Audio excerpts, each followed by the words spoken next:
let me now turn to the professional development strand, the second strand of the foundation. This particular strand focuses on basically the dual professionalism of our teachers. So you as a teacher, but also as a technologist, as an engineer, as a scientist. How do you keep up that development? How do you keep up your knowledge, your experience, to be reflective of what industry actually wants? We talk about demand-led, we talk about supply-led. What about that joined-up approach between demand and supply? Because that's the best way actually of addressing the problem, not actually looking at it just from one angle, because educationalists can look at the pedagogical development of the learner, and industrialists would want to have the economic and technological skills that are needed to address the market spaces they operate in. So it is about joint approach.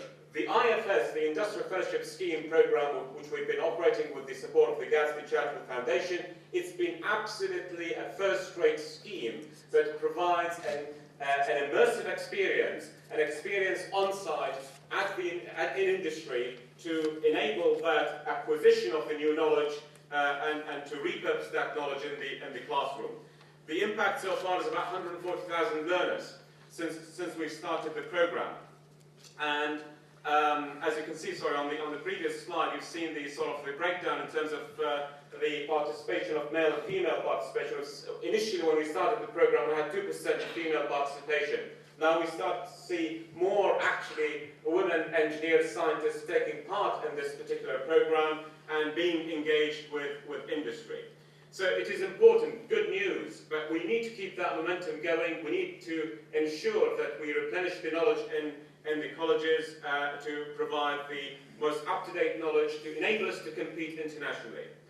If you look at the actual national coverage, it's a truly national scheme that covers all parts of the UK, the 4 nations, and although we haven't operated in Scotland initially, we now started to build momentum after many of the MPs approached us and said, why are you not operating in Scotland? So we needed more money, obviously, but we had to raise more private funds to be able to support this activity.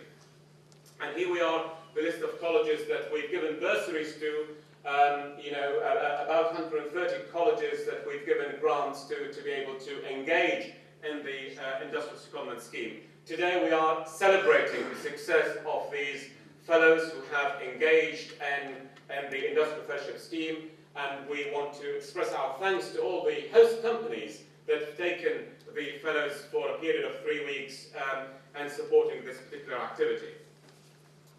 The second form of professional development is the Master Classes program, and this is another form of giving a dedicated technical immersive experience rather than a more generic experience. This is a very dedicated experience in terms of addressing some of the emerging technologies. So if we talk about nanotechnology for the FE colleges, which part of the nanotechnology I can play in? Which segment of that technology? Which segment of the airspace I should be focusing on now, not what we did before? Which segment of the car manufacturing? For example, now we're seeing the emergence and the development of the electric vehicles.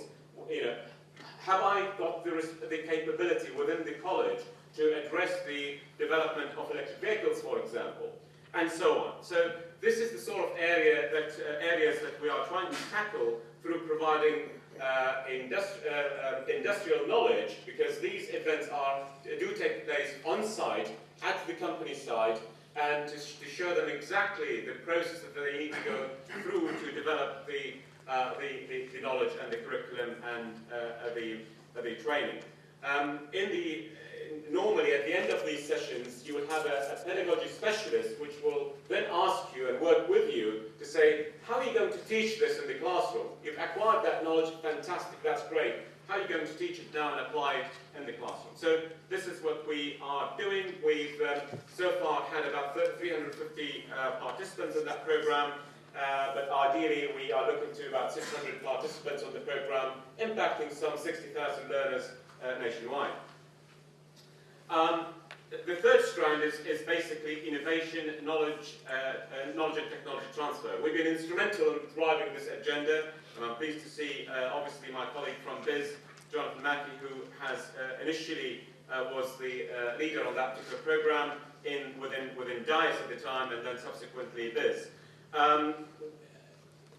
Beyond sort of pushing the agenda in terms of getting the ministers to see the benefit of getting the further education sector to play a role in knowledge and technology exchange and business innovation, we wanted to ensure that actually we start to build the capability within the sector itself. So we created what we termed as the K10s, the Knowledge and Technology Exchange nodes across the country, to provide a more structured approach, a more systematic approach to employer engagement with the college, centered around the knowledge and technology exchange and transfer, rather than just employer engagement for the sake of employer engagement. We ticked all the boxes, yeah, we've done it, let's move on now. It's actually about market making, about creating the opportunity for the colleges as well as the businesses that operate within those communities. So I'm pleased to say that the dozen or so projects that we funded regionally at different economic regions